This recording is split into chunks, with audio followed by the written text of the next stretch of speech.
So, welcome to Wärtsilä CEO Strategy Call. I'm Hanna-Maria Heikkinen and I'm in charge of Investor Relations.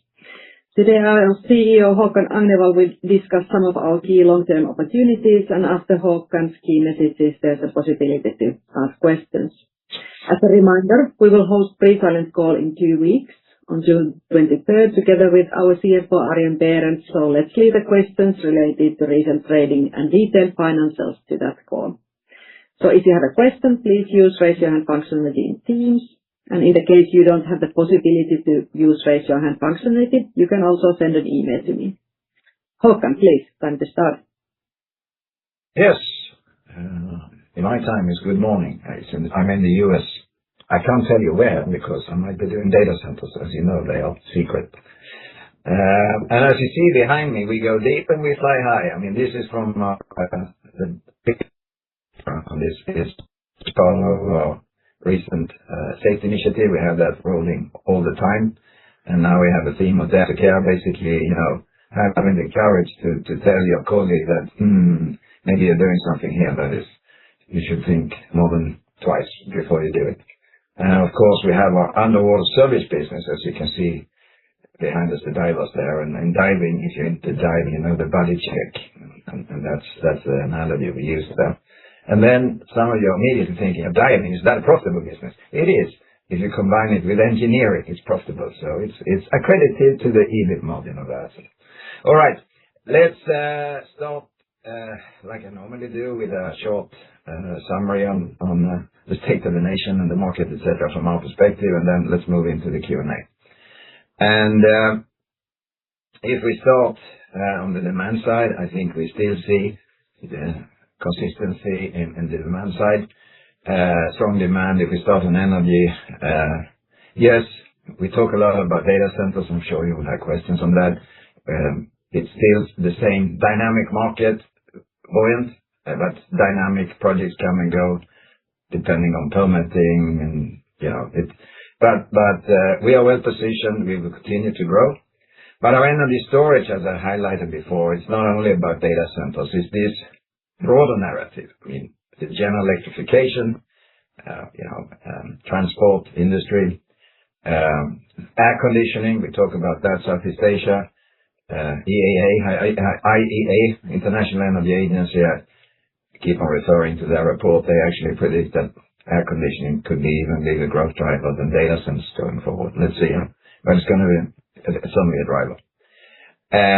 Then we have the aging power generation infrastructure in the U.S. As you know, U.S. market was deregulated around 2000, and 26 years later, there is updates to be made, upgrades and replacements to be made. There's a bit of that in Europe as well. And then the balancing narrative. As you know,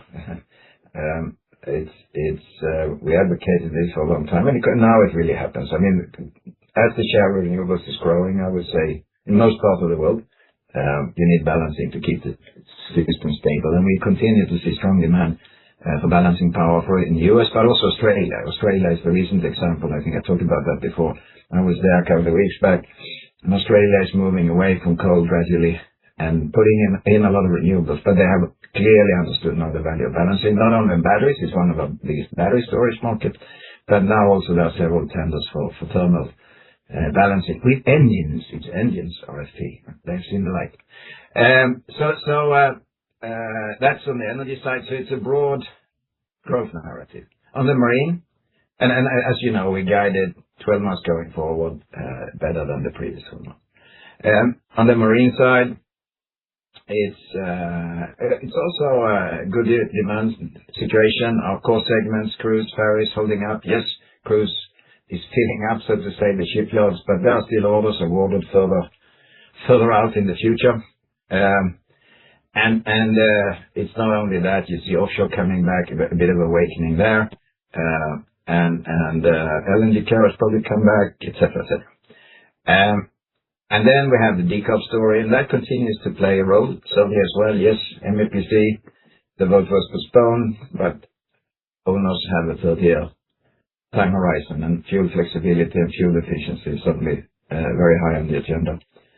And we are the technology leader in that area. So it's generating growth. We have guided similar, but that is, on the demand side, but that is on a fairly high level. So for us, I would say it's rather positive. On the services side, we continue to move up the service value ladder. And the ladder from, transactional spare part business to different type of service agreements, retrofits, and then the performance-based, and we are moving customer up that service value ladder, and it's continuing to fuel our growth. One area where clearly the MEPC and the vote has had an impact is on the retrofit business, on the marine side. There it's slowing down a bit, but the other disciplines of services in marine is still growing. So that's the general outlook. Then what have we done lately? Well, you've seen that we concluded the divestments, the 2 remaining divestments in our portfolio business, water and waste and gas solutions. So that's now closed. So now there are no additional assets in portfolio. I think we divested 11 business units over 5-6 years ago.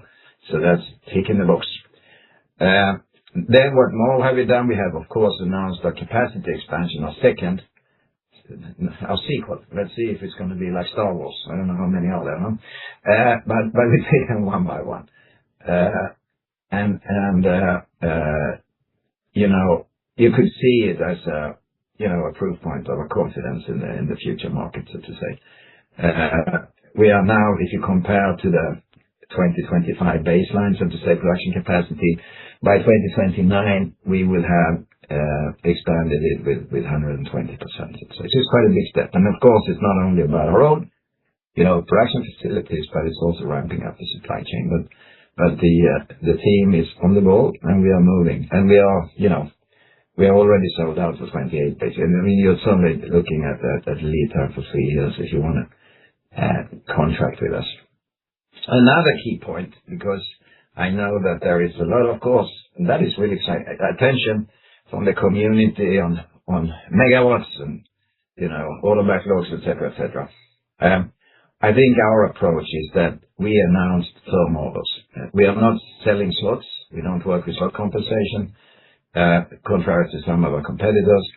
And I know there are some institutes, they are compiling statistics, and at least from what we see, they try to do a good job, but there's a bit mix of, firm orders and potential orders and frame agreements, etc., etc. On our side, we will try to be consistent, and that is we only announce firm orders. And sometimes, as you know, our customers won't even allow us to do that, so to say, but that's a different topic. Another important topic before I open up for Q&A is that we once again underline we have great order intake, but we are taking order further and further out in the future. So when you look at the sales conversion from order intake to sales, it's stretching longer and longer out in the future. I think that's a really key message. And as you know, in our quarterly reporting, we've been trying to give some additional data around that, so to really underline that. All right, that's my summary. So handing over you to Hannah. Thank you, Håkan. So now we are ready to take questions. So in the case you have questions, please use raise your hand functionality or send an email to me. This is exceptional. I do not see any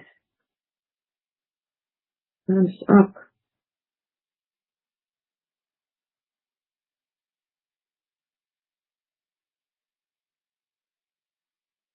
Everything is super clear. That's fantastic. Yeah. You, Tom Skogman, thank you for the help. Luckily, there are some questions coming. Please, Tom, go ahead. Yes, hello. This is Tom Skogman from DNB Carnegie. I was just wondering, when you talk about this capacity addition, I know you have some other marine products. So I think it would just help us to do the modeling to know how large share of, the marine equipment business is really engines, because otherwise we get fooled here, basically. Yeah. No, we don't want to fool you. Then I'm not sure we are giving out it either, so to say. So, I mean, clearly, the capacity expansion that we are doing now, it's in SDH in Vaasa, and it's 100% related to engines.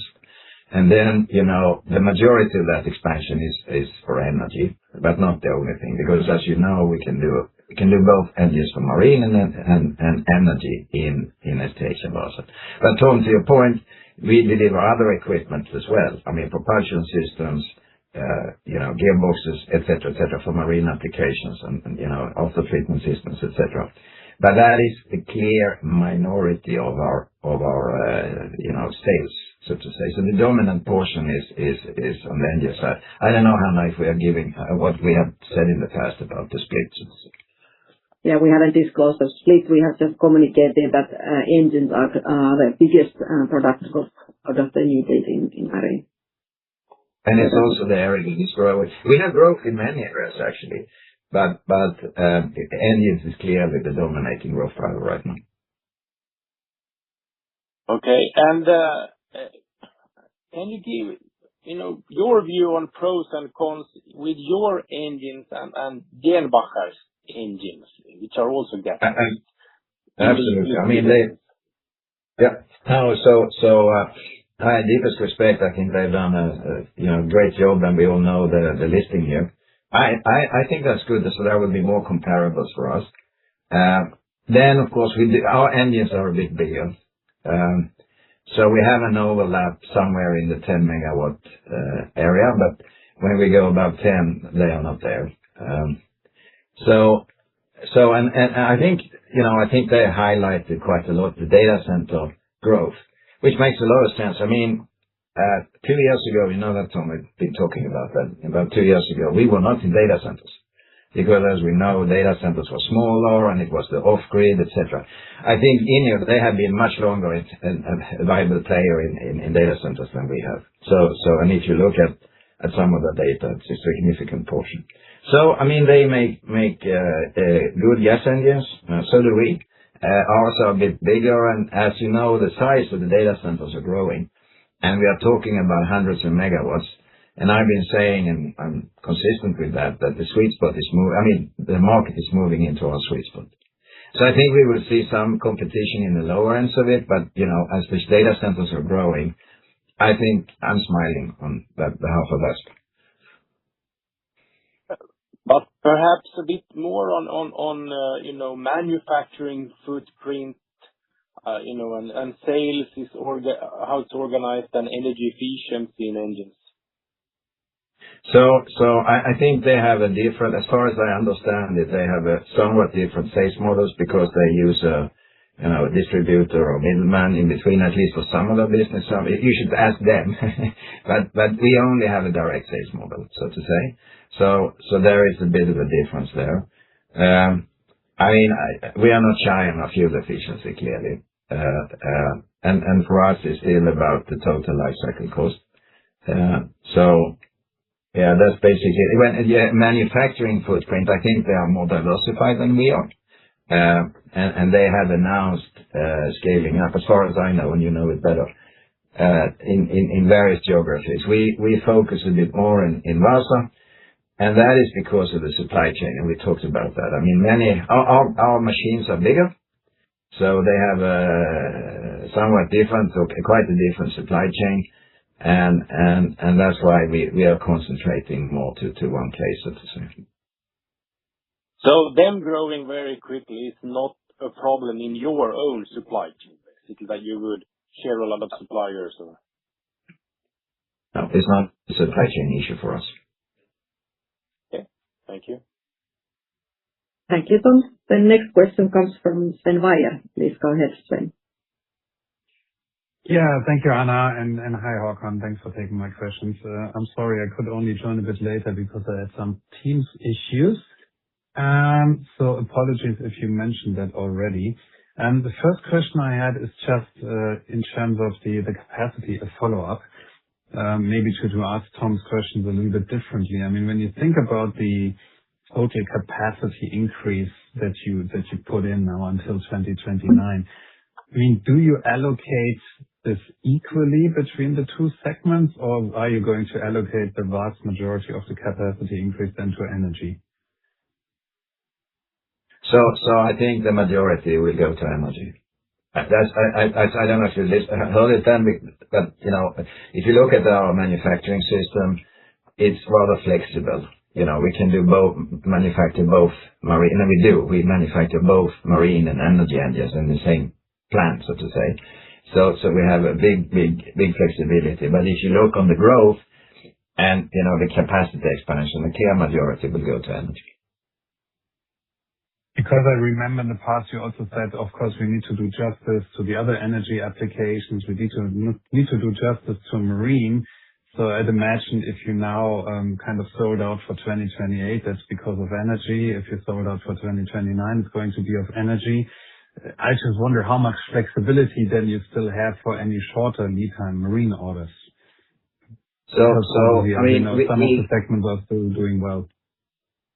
Yeah, no. So I mean, when we talk about a kind of strategy for how we serve our customer base, I said it before, we're going to diversify. We will not put all our eggs in the data center basket, so to say, because we think long term it's more viable. And I guess as an analyst you would agree it's good to diversify. So we will do that. So that also means that we have long term strategic customers that we will continue to work with, both on the marine and the conventional energy side, if I may say so. And of course, we will work with the data center customers. There is not one fixed formula. I mean, this is, of course, this is a leadership call how we allocate, but we're going to diversify, and we're not going to all of a sudden, say to our core marine customers that engines are not available. However, with the dialogue that we are having, and that we are having both with energy and marine customers, that it is a very buoyant market, and it's the lead times for placing orders is stretching out, and you need to take that in as the customer. You need to take that in consideration when you plan your projects, and then we suggest let's have an open dialogue, because lead times are stretching out regardless of industry. There is of course a spillover effect here. The next question I had is just when you think about the market, concerns about the engine makers in this whole data center topic. And then one of the things you regularly hear is that, I think investors are afraid that when it comes to the outer years to 2029 and 2030, that, the clients might, reserve the place for turbines becoming available again, or grids becoming available. And I think the narrative goes that, the clients wouldn't place engine orders so far out, because they would hope that, something else becomes available again. Do you sense that? At least on my side, you're breaking up. Can you hear me, Håkan? I can hear you at least. Is it on my side or? I can hear you, Sven. Maybe it's a little bit breaking, so then if you kindly... I close my camera then. So Sven, I heard part of what you said. So sorry, but if you can repeat the whole question again. Of course, no problem. No, the question was, when you talk about clients, about deliveries more in the outer years, 29, 2030, the question is, do you see more reservation of clients to go with engines and kind of them banking the grid to become available again? Or do you say the same motivation, clients going for engines also longer term? Yeah, so I also mentioned that before. I don't know if you're in the call, but we don't do slot reservations. We only do firm contracts. And I know it's a bit contrary to some of what competition is doing, but that's our business approach. So when we look 29, 30, we are talking about firm contracts. And I don't see, I mean, as you kind of alluded to, that, because we know gas turbines will come into the market. I mean, I don't see our customers are going away, from us to some of our gas turbine competition. Absolutely not so far. Absolutely not.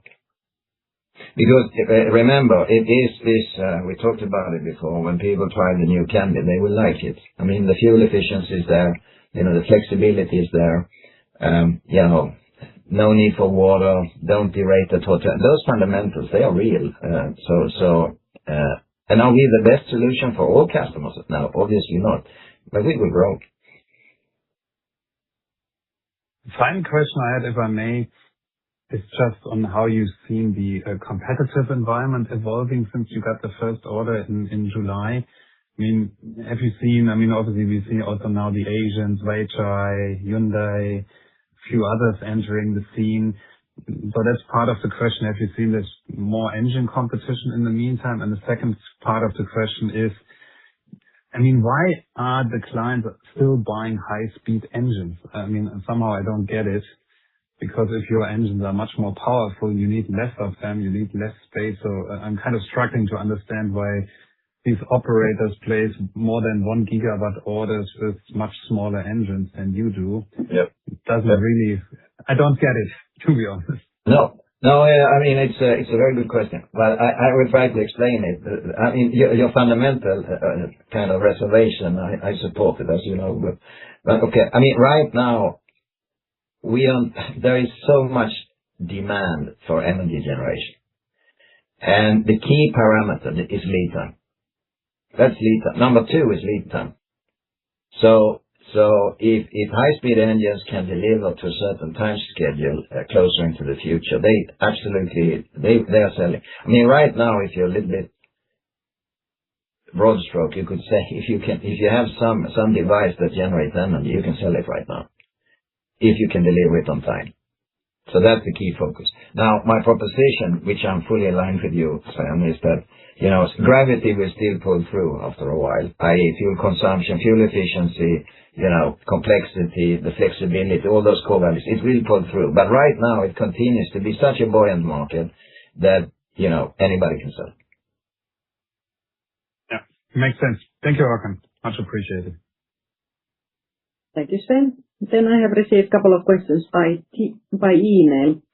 Can I ask how the content in euro per vessel or euro per megawatt varies for offshore versus other segments in marine? If we see this segment picking up near term, will it be margin accretive for the group? So offshore versus other segments in marine. Yeah, no. So first of all, offshore, what we see is FSRUs and similar type of special vessels, so to say. Because this is where we participate and generate engines. We are not so much on oil tankers, etc., because of course there you use two-stroke engines instead. But this type of oil handling vessels, special vessels, I think we are seeing a bit of a pickup there. And in general, oil and gas, it's accredited to our margins.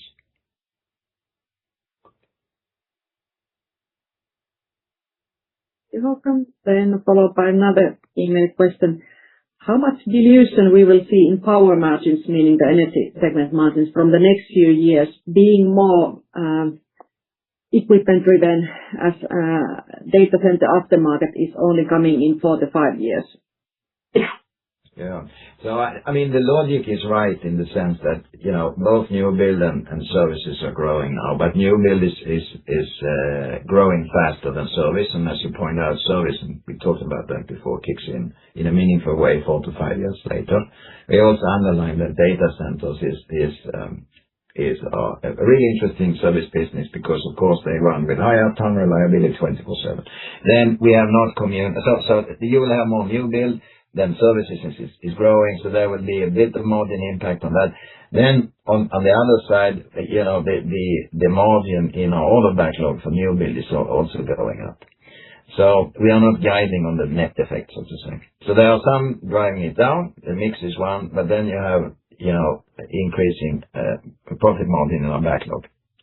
So that goes the other way. Thank you, Håkan. Then overall, overall, we are saying that you could say we are very close to reaching our financial targets of 14% for marine and energy combined, but we are confident that we will get there. And then we will have a discussion on what the next goals will be. Then I see a couple of hands raised. Those are from people who have been calling by mobile info. Who has the phone number which is ending by 1917? Now, please go ahead.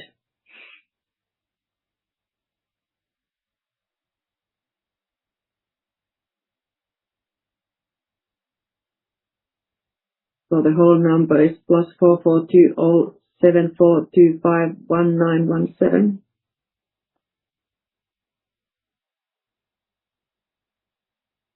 I think it's Max Yates. Max Yates, please Can go you hear me ahead. now? Yes, we can hear you now. Hello, Max. Yes. Okay, good. We can hear you. Hello. Thank you for doing the call. How are you both? So look, I guess maybe the first thing, and I know, we've talked a lot about the kind of different scope of orders. I guess maybe just hopefully a simple question. On your data center orders, since you have started taking them, how has the pricing on a like-for-like basis of the data center orders? I assume they're not sort of totally different, but just trying to get a sense of how that pricing has evolved since you started winning those orders, just qualitatively on the data center business. I think in general, in these market situations, margins are going up. Like I said, I talked about it before, we have good opportunities for margin realization. Then, of course, there is always another balancing effect that it needs to make sense for our customers in their business case. But we have good opportunities for price realization. Okay. Maybe just a sort of second question, just around service contracts. So what is your latest thinking on kind of if or when you would sign service contracts alongside these data center orders? Because my understanding is you sort of haven't really yet, and I was just wondering, is that just a timing effect? Is that because they plan to service these differently? Just, how your thinking has evolved kind of relative to that, on that point. No, it's more of a timing effect. You will certainly, most likely, very high likelihood to see service contracts signed by us for data center this year. Okay. Third one, and sorry, I've just got two more sort of quick ones. So, energy storage, you talked about kind of needing to win kind of orders relatively quickly. We read a lot about kind of the market in the US being relatively buoyant, but just wanted to understand, I know your business has become increasingly skewed outside of the US, so, how is that market evolving from your perspective? We are still struggling from an order intake perspective, so to say. I do agree that, especially on the data center side, that there is a market there, and we are still looking into it. But I would say that we are still, the challenges that we had talked about before about order intake remains. Okay. And just maybe sort of last question. When, obviously you referenced in your Vaasa facility, we know you produce both the marine and the data center engines. Obviously you've got some of your other competitors, Hyundai, who are moving into the data center space. I guess, what would your view be on the thesis that because demand for these engines, it's dragging up capitalization for all of these engine types in these factories, does that actually give you the ability to charge your marine customers more for the same engines? Because ultimately, the marine customers are competing with the energy engine customers for the same capacity. So just trying to understand, so to what extent from a pricing and a margin perspective are they isolated, or actually does that sort of pull through in demand into the energy space give you a margin uplift on the new engines in marine? There is a bit of overhearing or whatever you would call it, because obviously when capacity is running scarce, you get that type of effect. So there is a bit of it. Then there is another element, and I think Tom, you pointed that out also, Tom Skogman, that, there is of course operational leverage also because our volumes are going up, and that benefits only engine energy, but also marine. Okay. I'll leave it there for the time being. Thank you. Thank you, Matt. Thank you. Then the next question comes also somebody calling by mobile from Sweden, +46. It looks like that it's Johan Eliasson. Johan, please go ahead.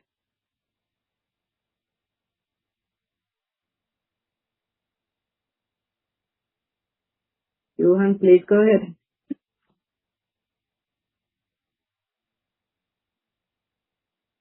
Okay, I heard that Sven Weier had a follow-up question, so maybe Sven, let's continue with you. Yeah, thank you. Can you hear me? Yes? Yeah. Yeah. Good. Yeah, maybe to follow up on energy storage. I was just wondering, we obviously had this announcement from Siemens, Fluence, and NVIDIA as a reference design for the future architecture to design in their battery storage. I mean, could you see a similar opportunity? Are you working on something similar to have such a reference, or do you think that was more specific to Fluence and their architecture? I think it's a little bit more specific to them. I must say. I must also say I don't understand all the details around that announcement, but of course those are the questions you need to ask them. So I think this is specific to Fluence. And if I remember correctly, I think you said last call that there should be an update on what you intend to do on battery storage before the capital markets day. Is that still the most likely outcome, or should we wait until the CMD? Absolutely. Yeah, absolutely. Okay. So before, yeah? Correct. And then the second question from me is just obviously we had another IMO meeting, also discussions around decarbonization, and still seems hard to go ahead. I was just wondering how this continues to impact maybe also on the service side, refurbishment business and those type of orders that had been a bit struggling in the last couple of quarters. Did that have any impact, or doesn't this make any impact anymore? So overall,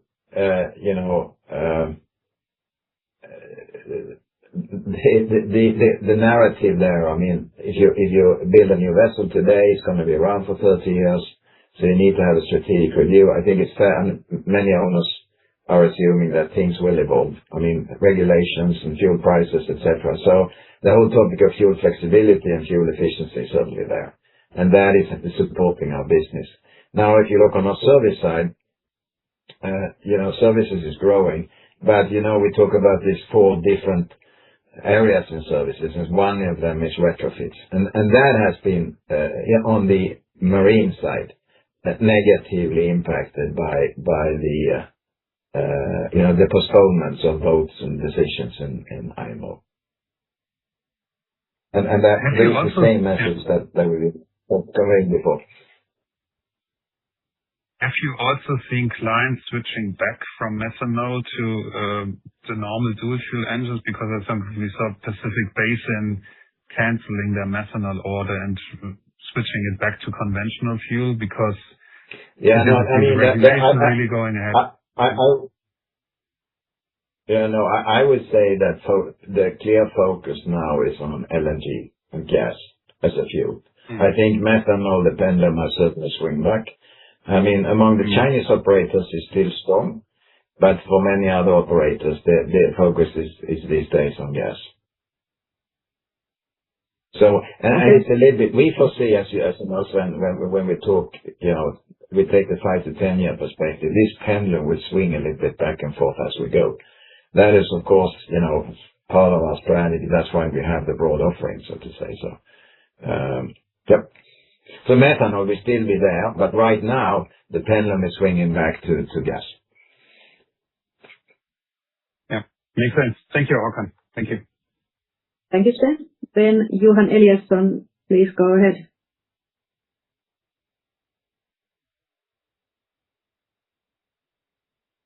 Johan, for me it looks like that you are still muted, but you can also send the questions for me by email. And also, everybody else, if you have problems to use raise your hand functionality, please send questions by email to me. I have received some questions already, so continuing by the email questions. Did you mention that you are largely sold out for 2028? Does this mean that you expanded capacity in 2028 is already close to fully booked from capacity utilization point of view, or that you are selling 2029 startup due to other constraining factors? So I mean, it's correct that we have already sold a big chunk of our 2028 capacity. We still have some, but we have sold quite a bit. And so we are still selling 28 and starting selling 29 as well. Thank you. Capacity increases and step-by-step approach. What are you exactly investing in or growing in the most recent 2029 expansion, and are there any constraining factors around Vaasa factory that would limit opportunities for further step-by-step expansions? So even additional. No, we can continue to expand if we want to in Vaasa. And I mean, the investments are the latest here, it's more related to some extent to STH and the equipment that goes into STH, but also a large chunk is the supply chain, where we buy certain machining and we put it with our suppliers. So these are the type of investments. Yeah. Then there's a request to talk a bit more about your data center related pipeline. How has it evolved? What are your expectations in terms of conversions in near term? Yeah, near-term conversions. I can't talk about that. It's the same. It's a buoyant market, strong demand side. We have a very active pipeline of opportunities, everything from early stage to very late stage where we are negotiating to close. So it's the same kind of structure as before. It's very active and dynamic. It's a positive market. And we will receive more orders for sure. Thank you. It's still, I think, Johan Eliasson who has raised the hand. Johan, please go ahead. Or please send me questions by email. Maybe while we are still waiting for additional questions, maybe one question to Håkan. So first of all, now we have almost closed the portfolio, so all of those divestments have been done. So any thoughts about the capital allocation now?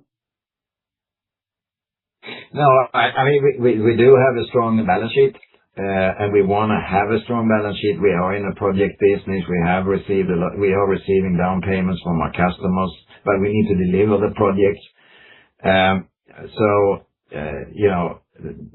We are well funded for our R&D. 4.8% of net sales is R&D. Organic acquisition has been our focus. We haven't done that many. Our strategy is really focusing on organic growth. Of course, we have a radar with bigger ticket items, but it's a lot about timing. Yes, we are not involved in Netherlands, I can say. That's a normal question that comes. There are a number of PE players, as we read about in media. So our strategy is really focused on organic growth. What about dividends, etc. in the future? That's a broad topic, so to say. Thank you. And we do foresee that we will continue with the negative working capital that we've been talking about. I know that some got a little bit concerned after Q1 when it was not as strong, but this is a long-term trend with a strong working capital situation. So Johan Eliasson, you can once again start. Let's see, can you hear me now? Yes, we can hear you. Fantastic. Yes. Hear you. Fantastic. Sorry, some technical issues on my side. No a lot of my questions have obviously been asked already, but I was just curious a little bit about the engine plant in Vaasa and the capacity expansions you talked about. You indicate you also invest with your sub-suppliers, but you have these four-stroke engines JVs in China, in Shanghai. Isn't it possible to sort of move some capacity there, or are they very dedicated to the local client base? No, we can move marine engines. They are actually running at fairly high utilization right now. But there is some opportunities to move capacity there, clearly, on the marine side. Absolutely. But it's smaller adjustments. When you compare it with the steps we are taking in Vaasa. So that's we are not announcing all the smaller things we are doing. We are announcing the bigger things we are doing. Okay, excellent.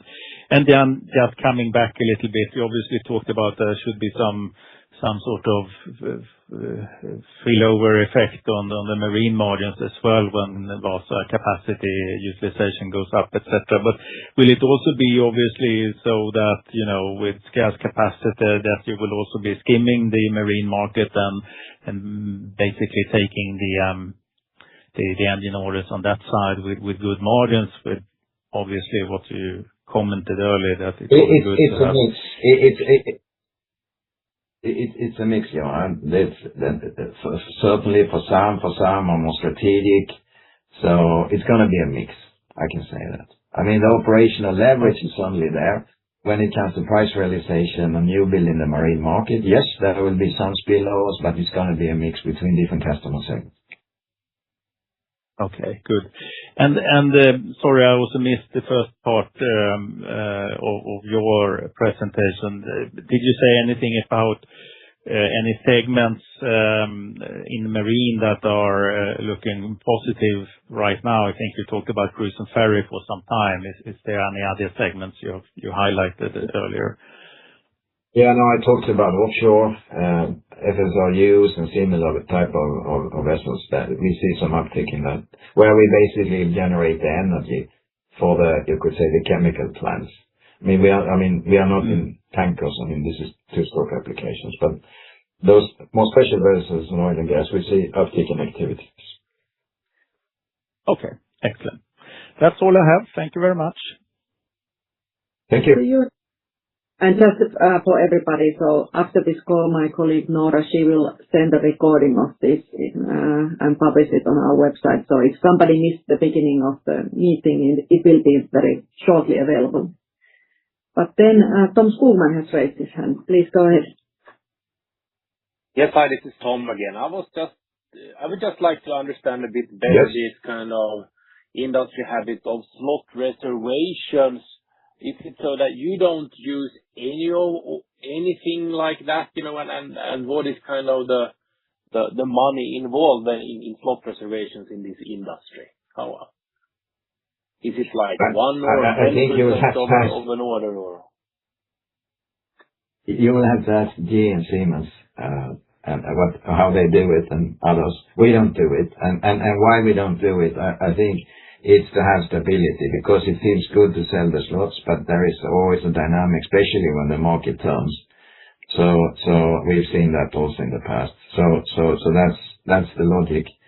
What is worth noting is that, and this is public, you can see it, that if you take GE and you look, I don't know what term they use, but reserved or whatever capacity, it's almost 50-50 between firm orders and slot reservation. So, we will be consistent on our side. We're only going to talk about firm orders. And do you increase the advance payment anyway when delivery times stretch out further and further out into the future, to make it even more vulnerable for customers to walk away? Yeah, I don't think that, we have good payment terms, and even if deliveries are coming later, the down payments which customers are paying, you still pay them at signing or shortly after signing. So that's even if deliveries happen later. I don't see us in a major way increasing the down payments. But of course, once you sign a contract, if you don't take the deliveries, you have to cancel. The customer needs to cancel the contract. And of course, we have provisions in our contracts to protect ourselves and our profitability. And do you want to disclose any size of those compared to?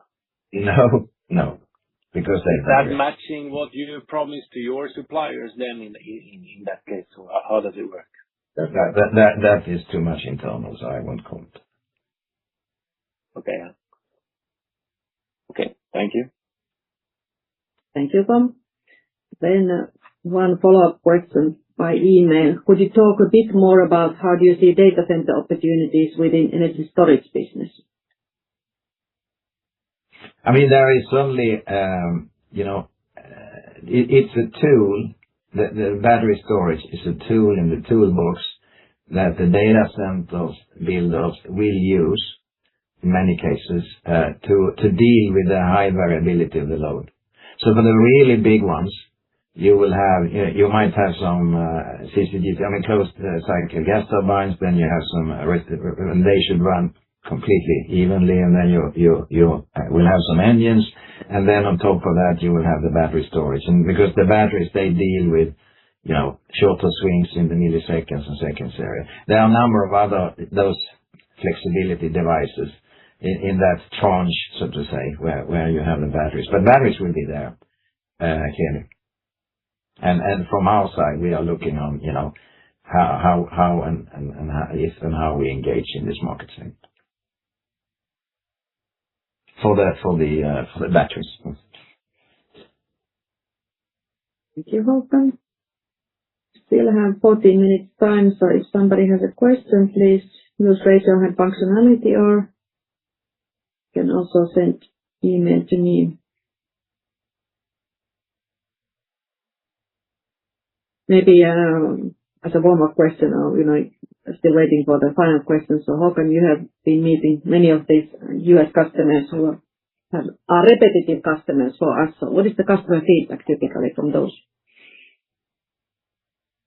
No, I think that they appreciate our capability to deliver on the fundamentals, so to say, deliver on time and get the equipment working, and the equipment is delivering on the performance that is expected.